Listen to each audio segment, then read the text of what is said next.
In the name of God, Father, Son, and Holy Spirit. Amen.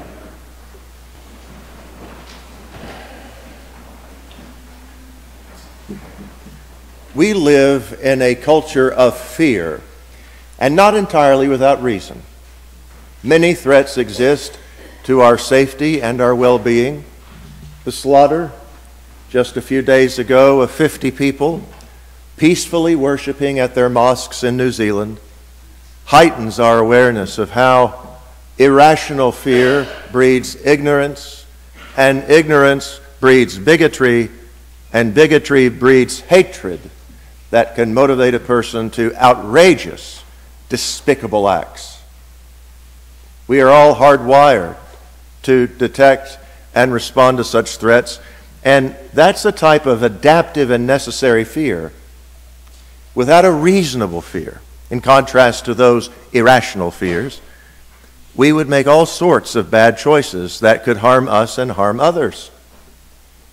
But it's much more than physical violence that provokes reasonable fears. We also worry about our financial security, anxious that our investments might be ruined in the marketplace by forces beyond our control that could jeopardize our retirement or a child's college education. Others worry about just keeping their job. They have no portfolio to worry about. They worry about how they survive on wages that for many have stagnated for decades in real terms. A household living from paycheck to paycheck can collapse over a serious illness or a major car repair. And unlike violence, where we can at least take some sort of precautions, we often feel powerless against hard-to-understand global economic forces that sometimes seem to be controlled by an elite few who appear unconcerned about the common good and the average person. Then there are the apparently limitless demands of daily life, so overwhelming and worrisome and exhausting. We wonder how we could ever catch up. There are people who endure fraught relationships with family and friends full of impoverished trust and compassion and understanding. Many do enjoy healthy relationships, and we need to not take that for granted. But for those who do not, escaping those toxic relationships can lead to isolation and loneliness, which is perhaps the most frightful prospect of all, because once bitten, twice shy, right? These examples, and these are only a few, there are many more, give us an idea of how much we struggle with fear on a daily basis. Unfortunately, the culture of fear does not end there. What we've been talking about for the last few minutes, that's just the real stuff. But an entire industry devotes itself to generating fear. And this is not the healthy, natural, adaptive, reasonable fear, but the irrational kind that is unnecessary, wasteful, dangerous, and harmful. Politicians accuse each other of hidden agendas to destroy democracy and enslave the American people. Advertisements warn that without their product, your life will be empty, meaningless, and unpopular. Some religious traditions rely on the fear of hellfire and damnation to recruit and retain members.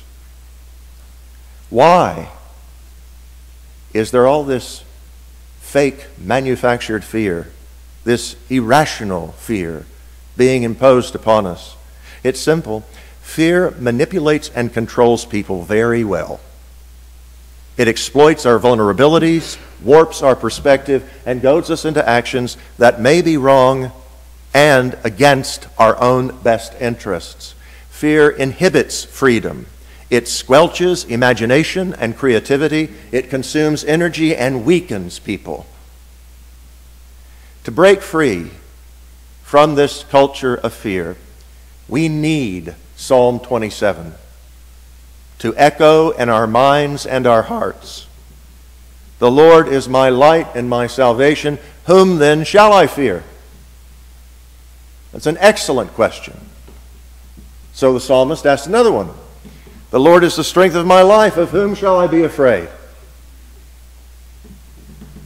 God will defeat those who attempt to devour us. Those who want, in the words of the psalmist, to eat up my flesh. Now, we're not talking about Hannibal Lecter, but people who exploit our fear to consume us emotionally, intellectually, spiritually, and yes, financially. In his song of praise to God, the psalmist thanks God for protecting him against those who, like parasites or vampires, enjoy draining the life out of others for their own benefit, or sometimes just for the fun of it. Ever feel like everybody's against you? I mean, just because you're paranoid doesn't mean you might not be right from time to time. Well, don't be scared. The psalm counsels us, though an army should encamp against me, yet my heart shall not be afraid. Now, it's easier said than done. We can scarcely compare our faith with that of the psalmist, whose work has lasted for millennia. But his work lasted because generation after generation of people sang the psalm because they found it to be true and useful and applicable to their daily lives, and we can be like them. And in fact, we are them. Just the latest generation of people singing the psalm, seeking peace and freedom from fear in the assurance of God's justice and mercy and compassion as promised in Psalm 27. Yet sometimes we get little comfort from the psalm because there are days when our faith seems puny, if not futile. Days when God seems distant or absent. The psalmist experienced this too. He begged, "Hide not your face from me, nor turn away from your servant in displeasure. You have been my helper. Cast me not away. Do not forsake me, O God of my salvation." It's also true that God isn't going to rescue us from every danger and pain.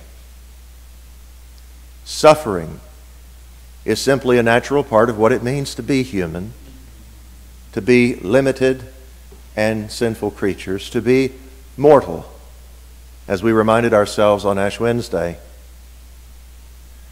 God is always with us, but for us it is about awareness. And on those rare occasions when God does choose to leave us alone, it is a gift. And that gift is knowing how Jesus felt on the cross when his Father forsook him to death. Yet in the midst of the challenges of our faith, we can still dwell in the house of the Lord to seek him in the temple.